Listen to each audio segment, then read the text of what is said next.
बेळगाव शहरात 500 रुपयांच्या बनावट नोटा चलनात आणण्याचा प्रयत्न केल्याप्रकरणी बेळगावच्या मार्केट पोलिसांनी गोव्यातील तिघांसह 4 जणांना अटक केली आहे। पोलिसांनी 500 रुपयांच्या 495 बनावट नोटा तसंच या गुन्ह्यासाठी वापरल्याचा संशय असलेले मोबाईल आणि एक वाहन जप्त केले आहे। या प्रकरणी मोहम्मद अरबाज वय वर्ष 21, रुपेश हनुमंत वाकोडे वय वर्ष 26, मोहम्मद हुसेन बक्की वय वर्ष 23 आणि श्रवण कुमार वय वर्ष 25 अशी संशयितांची नाव आहेत।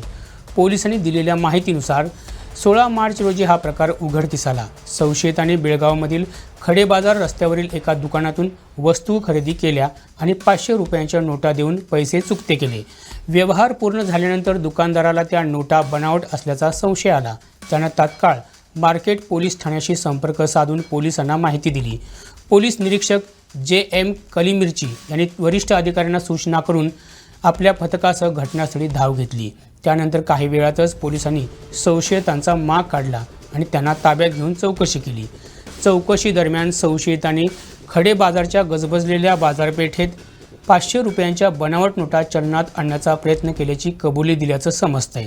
अटकेनंतर पोलिसांनी 500 रुपयांच्या 495 बनावट नोटा आणि सुमारे 40,000 रुपयां किमतीचे 4 मोबाईल आणि मारुती कार जप्त केली आहे।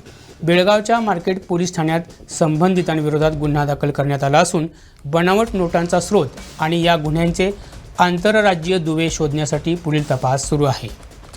गोव्यासह महाराष्ट्रातील महत्त्वपूर्ण घडामोडी जाणून घेण्यासाठी आमच्या प्रुडंट मराठी यूट्यूब चॅनलला सबस्क्राईब करा।